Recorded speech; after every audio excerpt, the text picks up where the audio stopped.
Welcome to this Interact Sales presentation on the real estate or property system. At the moment we're at a main menu, and this particular main menu is designed for agents. There are different types of main menus that are able to be set up in any Interact system, and for the property system we've created some specific main menus for the different types of people that might be using your system.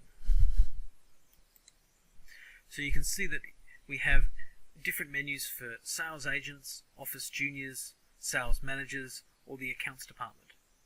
Under each of these, there's going to be options to show either specific links like show me just all of my open houses I have on this weekend, or links that are more generalized, such as show me all of the properties that are available that we've got signed contracts with from vendors. When we're wanting to enter in a new buyer, the system allows us to be able to do some quick checks. It asks us here for the buyer's email address or mobile phone number. This allows us to confirm that somebody else hasn't already keyed in all of their details to the system from the past. So if we enter in a mobile phone number, and I'll enter in mine, it confirms that that particular person isn't already in the software, pulls through their number, and then asks us to key in some of their details. It allows us to group our buyers based on whether they're ready to make a decision now, are likely to make one soon, or are no longer looking. Where they heard from us, whether it was from an open house, a private inquiry, phone or email, coming through from our website. Now, it is possible to add in multiple websites there into the list so that you can identify which particular websites are giving you the most number of hits. It allows us also to group the buyers based on their location. So are they currently in Sydney, or are they in regional New South Wales or another state? And is this a couple, family, investor? And some additional comments. In these details, it jumps through automatically to the buying criteria. Are they looking for residential, sales or rentals? Is it going to be a house or a unit that they're looking for? Are they looking to occupy it themselves or invest in? What would be the minimum number of bedrooms that they're looking for? The minimum number of bathrooms and garages. And a price range that they're saying that they're looking at.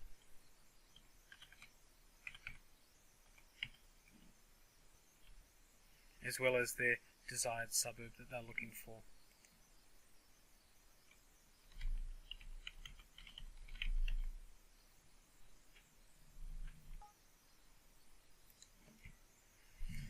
We can run reports to confirm whether or not we have properties that meet these criteria already on the books. The report would bring up suggested properties that would fit this particular couple, and we can see that there is one listing in Shortland Street for 3 bedrooms, 2 bathrooms, 2 cars, listing soon, and open house by appointment. It creates a match percentage and sorts it by that match percentage. Obviously, the missing percentages here relate to the fact that we're looking in Frenchs Forest, and this is in the suburb of Shortland. If they're wanting to be able to list more than one suburb, we can add in other suburbs that they're interested in into a list of ranked suburbs. This will also be taken into account when we're running our reports. And we can put in follow-up details as well as what our last contact was for them. The system allows us to enter in inspections that they've attended, as well as add in special new inspections that they're wishing to have with us. We have a similar functionality available for when we've got a potential appraisal. It asks us for the telephone number. When it finds that particular telephone number doesn't exist, it allows us to key in the details for this appraisal. Once we have those details keyed in, it jumps through to ask us for the property that they're wanting to be able to list. Once we have the details of the property in the system, it jumps through automatically to the add appraisal. where we can put in a date that we're going to be next following up this particular person, whether it's a sale or a rental, what type of property, whether it's currently occupied, and how many bedrooms, etc. It gives us a few more questions than we've got for our buyers, because it wants to know when the property had last come up for sale and the floor area size, when they're looking at next selling the property, and what status do we wish to give them. Just like with our buyer, we can now run through creating appointments to be able to visit them, as well as creating the seller's checklist report. When they're ready to go ahead with the proposal, we can put in some more details about what price they're looking to get,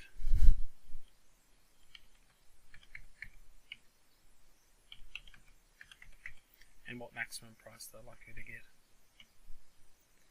Based on the min and max values that the client has requested, we can also add in our own agent's price appraisal for the property.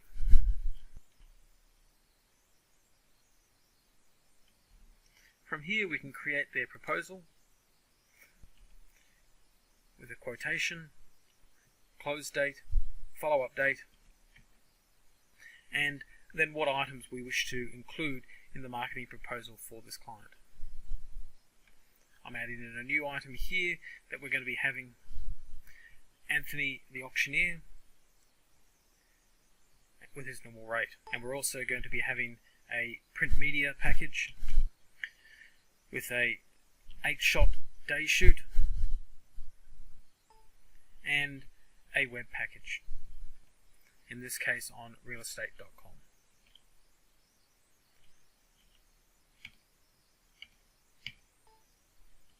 Once we have the details together of that proposal, we're able to add additional clauses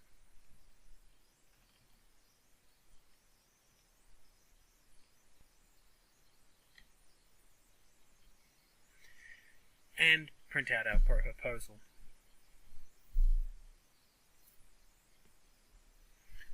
The proposal report contains the details of all the items that we said that they would be requiring, as well as our notes that we chose to include on this particular proposal, and details where they can give us a credit card, etc. at the bottom. The notes that have appeared through here in the enclosing and payment terms are able to be customized for each user, so that they can pick those optional clauses that they're only wanting to have on some of their marketing proposals and not others. When the proposal has been completed, we're able to change the status to listed. Once our listing has been approved, it asks us which particular proposal has the client accepted. What date did we get them to sign off? How much are we listing the property for? What's the web code? Is it an exclusive listing, an open listing, an auction? And what's the calculated commission on this? From here, we can get everything ready to create our XML listing.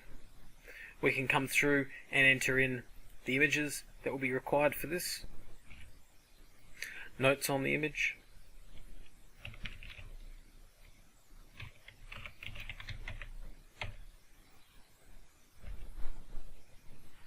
we can link to the documents anywhere on our local network,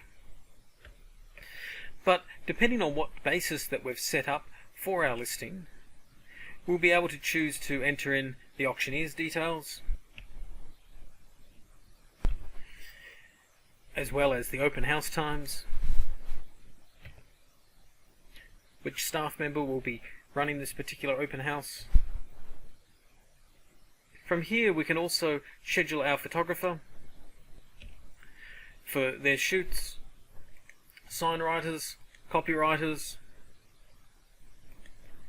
any advertising that we're wanting to have, as well as cost variations. At any time we can raise invoices So it allows us to have the commission invoice, the marketing invoice or sundry invoices. As this marketing invoice relates to our proposal, it automatically pulls through all the details of the sales amount and allows us to key in additional text information for the client.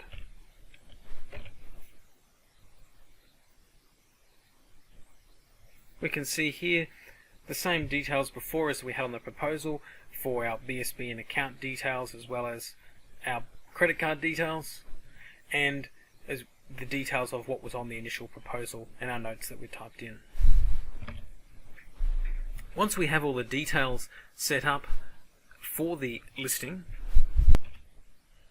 we can come through to XML and key in the details relating to what we're wanting to display online.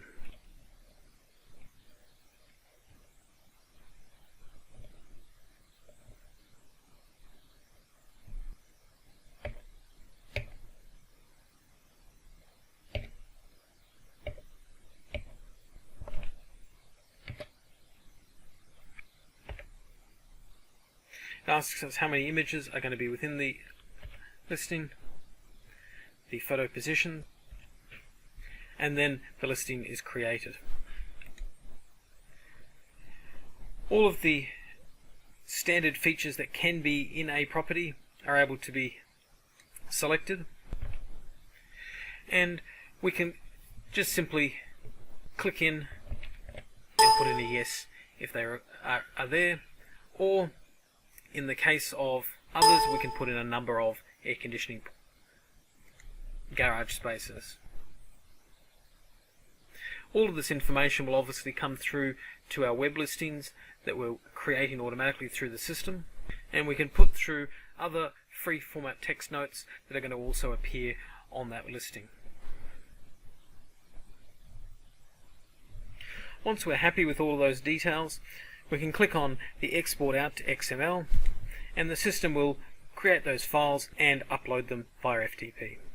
So the Interact system that is available to all users is still in the background of this software. So there are still options underneath here for all of the normal accounting functions you'd find in an accounting package, as far as being able to key in invoices from creditors or suppliers, as well as being able to banking, bank recs, business activity statement report, and payroll and other areas. So you're able to manage everything from under this one package, as well as all the specifics that are applicable to a residential real estate company. If you have any questions about the software, please feel free to contact us, sales@interact.com.au or 1300 66 2626. Thank you.